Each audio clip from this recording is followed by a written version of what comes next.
ஆக்சுவலா பாத்தீங்கன்னா வந்து இப்போ வந்து இந்த பெஞ்சல் புயல் வந்து கல்பாக்கத்துக்கு கிழக்கு பகுதியில் இருக்கு. கிட்டத்தட்ட ஒரு 70 கிலோமீட்டர் தொலைவில்.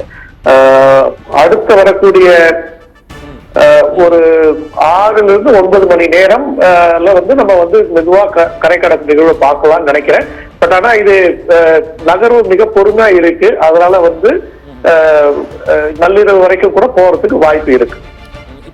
இப்போதைக்கு சென்னையில் இப்போ ஓரளவு மழையின் அளவு வந்து குறைஞ்சிருக்கு சார். அதனால அது வந்து சென்னையை விட்டு அந்த மாமல்லபுரம் ஒட்டி உள்ள நீங்கள் கூறியது போல அந்த கல்பாக்கத்தை ஒட்டி உள்ள இடத்தை விட்டு விலகி போவதற்கான வாய்ப்பு, அந்த வீட்டான் அடிப்பதற்கான வாய்ப்பு எதுவும் இருக்குதா சார்? இல்லாட்டா அதே திசையில தான் அது நகருதா?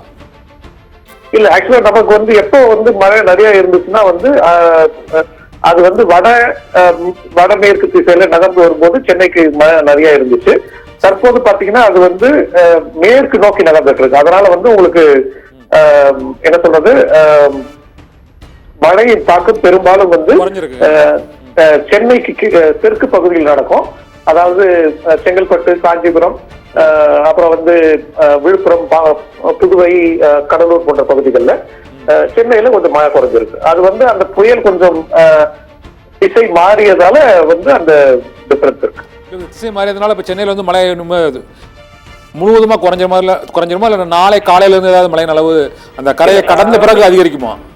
இல்ல, அதாவது இந்த இரவு வரைக்கும், நாளை காலையில வரைக்கும் மழை பெய்வதற்கான வாய்ப்பு இருக்கு.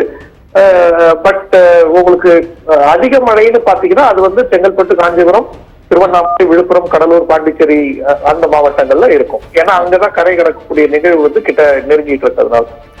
சென்னையை விட அருகில் உள்ள மாவட்டங்கள் தான், செங்கல்பட்டு அந்த பகுதியில் தான் இருக்கும். ஆனால் இந்த புயல் வந்து நெருங்கி வரக்கூடிய நேற்று காலையில் வந்து ஒரு மழைப்பொழிவு இருந்தது. அதன் பின்னர் வந்து இந்த மழைப்பொழிவானது இன்று காலையில் இருந்ததை விட மதியம் குறைஞ்சிருக்கு. அதிகபட்சமாக வந்து இது இந்த எண்ணூரில் ஒரு 113 சென்டிமீட்டர் அளவுக்கு மழை பெஞ்சிருக்கு. அதுக்கு அடுத்து அதிகபட்சமாக வந்து நுங்கம்பாக்கத்தில் ஒரு 97 சென்டிமீட்டர் பெஞ்சிருக்கு. இந்த அளவை விட அதிகரிப்பதற்கான வாய்ப்பு இருக்கா அந்த புயல் கரையை கடந்த பிறகோ அல்லது கரையை கடப்பதற்கு முன்போ? இந்த மழை அளவுலாம் வந்து காலையில 8:30 மணி வரைக்கும் இருக்கு பெய்த மழை அளவு. அதுக்கப்புறம் வந்து உங்களுக்கு வந்து மீனம்பாக்கம், நுங்கம்பாக்கம் 2 இடங்களிலுமே 10 சென்டிமீட்டர் மழை காலையில 8:30 மணில இருந்து மதியம் 2:30 மணி வரைக்கும் பதிவாயிருக்கு. பரவாயில்ல, சென்னையின் பல இடங்கள்ல ஒரு 8 to 12 சென்டிமீட்டர் வரைக்கும் காலையில 8:30 மணில இருந்து மதியம் 2:30 மணி வரைக்கும் பதிவாயிருக்கு. மேலும் வரக்கூடிய நாளை காலையில வரைக்கும் இருக்கக்கூடிய நேரத்துல வந்து நம்ம இன்னொரு 5-6 சென்டிமீட்டர் பரவாயில்ல சென்னை பொறுத்த வரைக்கும் எதிர்பார்க்கலாம். இப்போ கரையை கடப்பது வந்து இப்போ எப்படினாலும் இரவு தான் சொல்றீங்க. ஏன்னா இப்போ வானிலை மையம் வந்து பிற்பகலில்னு சொல்லியிருக்காங்க சார். அது சாத்தியமா சார்? பிற்பகல்னா இன்று மாலைக்குள்ள கரையை கடக்கும்னு சொல்லியிருக்காங்க. அது சாத்தியமா? வந்து பிற்பகலை வந்து மாலைன்னு மாத்திட்டாங்க. முன்னிரவு வந்து நான் சொன்ன மாதிரி உங்களுக்கு 2:30 மணி அளவுக்கு பாத்தீங்கன்னா அது வந்து கிட்டத்தட்ட ஒரு 75 கிலோமீட்டர் தொலைவில் இருக்கு. மெதுவா நகராம அப்படியே இருக்கு. இன்று இரவு தான் வந்து பெரும்பாலும் கரை கடக்கும் நிகழ்வு இருக்கு. இரவுனா எத்தனை மணி? ஒரு 12 மணிக்குள்ள கரை கடந்துருமா? 10 மணிக்குள்ள? அதுக்கு மேலதான் கரை கடக்கும் நிகழ்வு இருக்கும். நள்ளிரவு 12 மணிக்கு மேலையா? ஆமா ஆமா, அதாவது 12 மணி ஒட்டி, அதாவது 9-10 மணிக்கு மேல இருக்கலாம். அது நகர்வை பொறுத்து இருக்கு. ஏன்னா இந்த புயல் பெரும்பாலும் கொஞ்சம் நகர்ந்தனா அப்புறம் திருப்பி நகராம ஒரே இடத்துல நிக்குது. அதனால அதான் பெஞ்சல் புயல் உருவானதுல இருந்தே பல்வேறு குழப்பமான வானிலை செய்திகள் சார். முதல்ல அது காற்றழுத்த தாழ்வு மண்டலமாக வலுவடைந்து அது புயலாக மாறாமலேயே அது கரையை விட்டு விலகிவிடுன்னு சொன்னாங்க. அதன் பின்னர் நேற்று காலையில் தான் அது புயலுங்கிறத உறுதிப்படுத்துகிறாங்க. திரும்ப நேற்று கரையை கடப்பதிலும் இன்று மதியம்ன்றாங்க, பிற்பகல்ன்றாங்க. நீங்கள் சொன்ன மாதிரி இப்போ நள்ளிரவு வரை அது போகுங்கிறாங்க. ஒரு சிலர் நாளை அதிகாலைன்னு சொல்கிறாங்க. இந்த புயல் போக்கு ஒரு மணி நேரத்துக்கு ஒரு மட்டும் மாறிக்கிட்டே இருக்கு சார். இது என்ன காரணம்?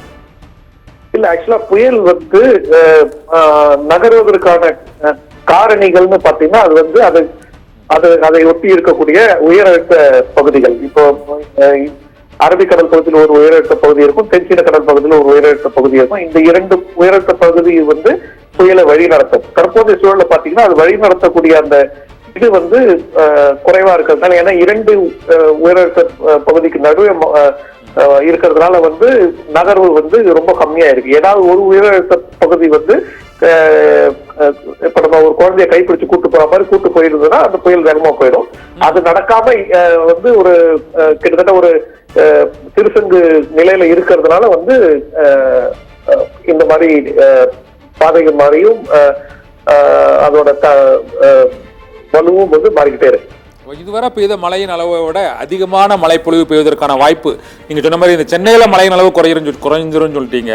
ஆனா அந்த அதுக்கு அருகில் உள்ள மாவட்டங்களான இந்த செங்கல்பட்டு, விழுப்புரம் உள்ளிட்ட மற்ற மாவட்டங்கள்ல வந்து இந்த மழை பொழிவானது எப்படி இருக்கும் சார்? டெல்டா பகுதிகள் எல்லாமே வந்து உங்களுக்கு பலத்த முதல் மிக பலத்த மழை நாளை காலையில் வரைக்கும் எதிர்பார்க்கலாம். அதுக்கப்புறமும் மழை எதிர்பார்க்கலாம். ஏன்னா வந்து புயலின் நகர்வு ரொம்ப மெதுவா இருக்க போகுது, கரை கடந்தாலும் ரொம்ப மெதுவா இருக்க போகுது. அதனால வந்து உங்களுக்கு வந்து மழை தொடரக்கூடும். இது வட கடலோர தமிழக பகுதியை பொறுத்த வரைக்கும். இந்த வடகடலோர மாவட்டங்கள் சொல்லிட்டீங்க சார். ஆனால் இந்த டெல்டா மாவட்டங்களில் இந்த புயல் உருவாவதற்கு முன்பு நல்ல மழை பொழிவு இருந்தது. ஆனால் இந்த புயல் உருவான பிறகு அந்த பகுதியில் மழை குறைஞ்சிருக்கு. இனிமேல் அங்கே மழை வந்து அதிகமாக பெய்யுமா சார் அந்த ஏரியாவில்? இல்ல, இந்த புயல் வந்து மேல வந்ததுக்கு அப்புறம் டெல்டால மழை இல்லை. அது இது இது கொஞ்சம் கொஞ்சமா உள்ள போயிட்டு முடிஞ்சதுக்கு அப்புறம் அடுத்த நிகழ்வு வந்து கிழக்கு காற்று வரும்போது நமக்கு வந்து டெல்டால திரும்ப மழை இருக்கும். பட் ஆனா இந்த புயல் காரணமா பெரும்பாலும் வட கடலோர தமிழகம், வட உட்புற மாவட்டங்கள், மேற்கு உட்புற மாவட்டங்கள் தான் மழை.